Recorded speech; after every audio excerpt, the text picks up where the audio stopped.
আসসালামু আলাইকুম, আদাব, নমস্কার। আপনারা অনেকেই দীর্ঘদিন যাবৎ তেলাপিয়া মাছ চাষ করে আসছেন। অনেকেই অনেক ধরনের তেলাপিয়া মাছ চাষ করেছেন, অনেক প্রজাতির মাছ চাষ করেছেন। তারপরেও আপনার তেলাপিয়া মাছ চাষের জন্য আপনার কিছু পরীক্ষা করা দরকার বা কিছু প্রয়োজনীয় পরামর্শের দরকার পড়ে। যেমন হচ্ছে কিভাবে আপনি পুকুর পরিচর্যা করবেন বা কিভাবে আপনি পুকুরটাকে মেইনটেইন করবেন বা মাছের গ্রোথ কিভাবে মেইনটেইন করবেন, খাবার কিভাবে সেজন্য আমাদের আপনাদের অবশ্যই কিছু পরামর্শ বা ব্যবস্থাপনা গ্রহণ করতে হবে। এর মধ্যে রয়েছে প্রথমেই মাসিক পরিচর্যা এবং পাক্ষিক পরিচর্যা। প্রথমেই আসি মাসিক পরিচর্যাতে। প্রতি মাসে কমপক্ষে একবার প্রতি শতকে 200 থেকে 300 গ্রাম হারে চুন প্রয়োগ করতে হবে। চুনটা অবশ্যই 24 ঘন্টা পানিতে ভিজিয়ে ঠান্ডা করে তারপরে পুকুরে প্রয়োগ করতে হবে প্রতি মাসে। এর পাশাপাশি প্রতি শতকে আপনি 200 থেকে 250 গ্রাম লবণ প্রয়োগ করতে পারবেন। এছাড়া আপনার যদি পুকুরে গ্যাস হয়ে যায় বা গ্যাসের যদি কোনো ধরনের সমস্যা হয়ে যায়, অ্যামোনিয়া গ্যাস বা হাইড্রোজেন সালফাইড, এই গ্যাসগুলো যদি বেড়ে যায়, সেক্ষেত্রে আপনি হররা বা দড়ি টেনে পুকুরের তলা থেকে গ্যাসটাকে মুক্ত করে দিতে পারেন বা গ্যাসটাকে নির্মূল করতে পারেন। এছাড়া আপনি প্রতি মাসে কমপক্ষে একবার প্রোবায়োটিক প্রয়োগ করতে পারেন। বাজারে বিভিন্ন ধরনের কোম্পানির বিভিন্ন ধরনের প্রোবায়োটিক পাওয়া যায়, আপনি একটু যাচাই করে অবশ্যই ভালো মানের প্রোবায়োটিক ব্যবহার করবেন। পাখির পরিচর্যার ক্ষেত্রে আপনি পাখির বলতে হচ্ছে আপনার 15 দিন অন্তর অর্থাৎ প্রতি মাসে 2 বার 15 দিন পর পর আপনি কিছু পরীক্ষা করতে পারেন। তার মধ্যে রয়েছে 15 থেকে 20 দিন পর পর আপনি পুকুরে যে পানিটা রয়েছে তার 20 থেকে 30% বা শতকরা 20 থেকে 30 ভাগ আপনি পরিবর্তন করে নিতে পারেন পানিটা। এর পাশাপাশি আপনি পানির গুণাগুণ পরীক্ষা করতে পারেন। সেক্ষেত্রে অবশ্যই অভিজ্ঞ টেকনিশিয়ান বা আপনার যদি নিজে অভিজ্ঞতা থাকে, ব্যবহার করার দক্ষতা থাকে, সেক্ষেত্রে আপনি নিজেও এই পরীক্ষাগুলো করতে পারেন বিভিন্ন কিট দ্বারা বা বিভিন্ন যন্ত্রপাতি দ্বারা।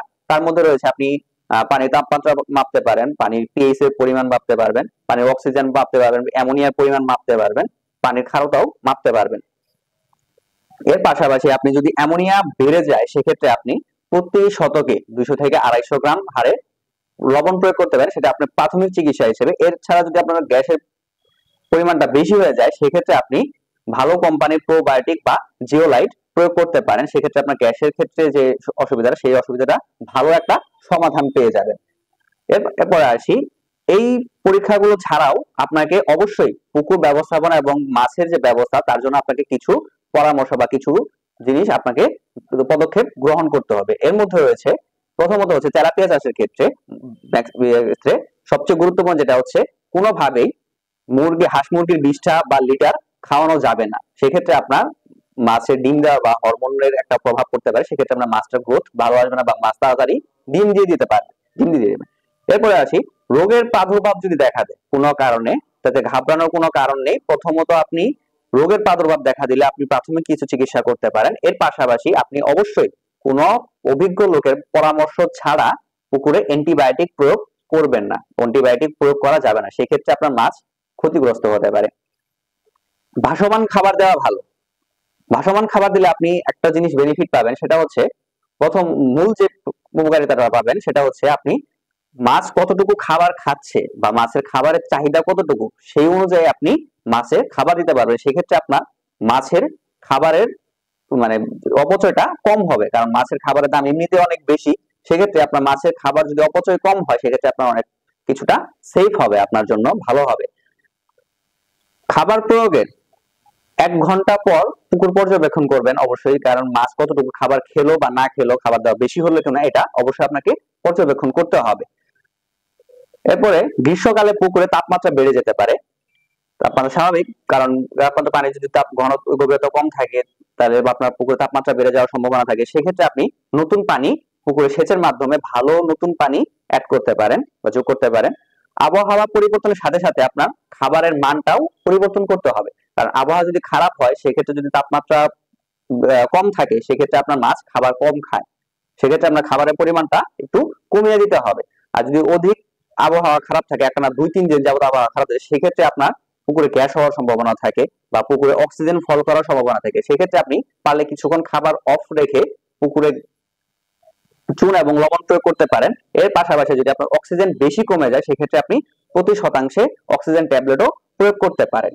বৃষ্টিতে যদি পানি ঘোলা হয়ে যায়, তাহলে আপনি নতুন কিছু পানি পুকুরে যোগ করতে পারেন। এর পাশাপাশি আপনাকে আরো কিছু ব্যবস্থাপনা বা পদক্ষেপ গ্রহণ করতে হবে। সেগুলোর মধ্যে রয়েছে প্রথমত, আপনি এক পুকুরের পানি অবশ্যই অন্য পুকুরে ব্যবহার করবেন না। এক পুকুরের জাল আপনি অন্য পুকুরে ব্যবহার করা যাবে না, সেক্ষেত্রে আপনার কিছু অসুবিধা রয়েছে। যেমন হচ্ছে আপনার এই এক পুকুরের জাল বা এক পুকুরের পানি যদি আপনি অন্য পুকুরে ব্যবহার করেন, সেক্ষেত্রে আপনার এক পুকুর থেকে জীবাণুগুলো আরেক পুকুরে স্থানান্তরিত হতে পারে। সেক্ষেত্রে আপনার এক পুকুর থেকে আরেক পুকুরের যদি রোগ ছড়িয়ে যাওয়ার সম্ভাবনাটা বেশি থাকে। এর পাশাপাশি আপনি এক পুকুরের যন্ত্রপাতি অবশ্যই অন্য পুকুরে ব্যবহার করার আগে জীবাণুমুক্ত করে নেবেন। অবশ্যই জাল এবং পানি যদি ব্যবহার করতে যান, না করাটাই ভালো, তবে পানি যদি ব্যবহার করেন তার আগে আপনি অবশ্যই পানি এবং জাল ব্যবহার করার আগে অন্য পুকুরে অবশ্যই জীবাণুমুক্ত করে নেবেন। অবশ্যই পুকুরে অ্যান্টিবায়োটিক প্রয়োগ করার আগে অভিজ্ঞ লোকের পরামর্শ নেবেন। পুকুরে কোনোভাবেই অ্যান্টিবায়োটিক প্রয়োগ করা যাবে না এবং নিম্নমানের খাবার দেওয়া যাবে না। অবশ্যই ভালো মানের প্রোটিনযুক্ত খাবার প্রয়োগ করতে হবে। অবশ্যই প্রোটিনের খাবার তেলাপিয়া চাষের ক্ষেত্রে 28 থেকে 30% হলে ভালো হয়, বা 32% পর্যন্ত আপনি প্রয়োগ করবেন, কিন্তু এরকম দিলে আপনার তেলাপিয়ার গ্রোথটা ভালো আসবে না। এখন আসি তেলাপিয়া মাছের রোগ ব্যবস্থাপনা নিয়ে। সাধারণত মনোসেক যে তেলাপিয়াটা চাষ করা হয়, সেক্ষেত্রে মাছের রোগ প্রতিরোধ ক্ষমতাটা অনেক বেশি থাকে, রোগ বালাই অনেকটা কম হয়। তারপরও আপনার অনেক ধরনের রোগ দেখা দিতে পারে। যেমন হচ্ছে যদি ব্রুড মাছ যদি আপনার ভালো না হয়, সেক্ষেত্রে ব্রুড মাছে যে ভাইরাসটা থাকে, স্ট্রেপ্টোকক্কাস ভাইরাস থাকলে সেটা আপনার পোনাতেও স্থানান্তরিত হতে পারে। এর ছাড়াও আপনার যদি খাবার বেশি দেন, সেক্ষেত্রে আপনার পুকুরের তলানিতে পচে গ্যাস জমা হয়, সেখানে কিছু অণুজীব সৃষ্টি করতে পারে, ব্যাকটেরিয়া সৃষ্টি করতে পারে বা ফাঙ্গাসের সৃষ্টি করতে পারে। এছাড়াও আপনার মাছের জন্য এগুলো ক্ষতির সম্মুখীন হতে পারে। তো সেই ক্ষেত্রে আপনি অবশ্যই পুকুরে কোনো অ্যান্টিবায়োটিক প্রয়োগ করার আগে অবশ্যই কোনো অভিজ্ঞ লোকের পরামর্শ নিয়ে তারপরে পুকুরে মাছের রোগ প্রতিরোধের জন্য অ্যান্টিবায়োটিক ব্যবহার করবেন। ধন্যবাদ সকলকে।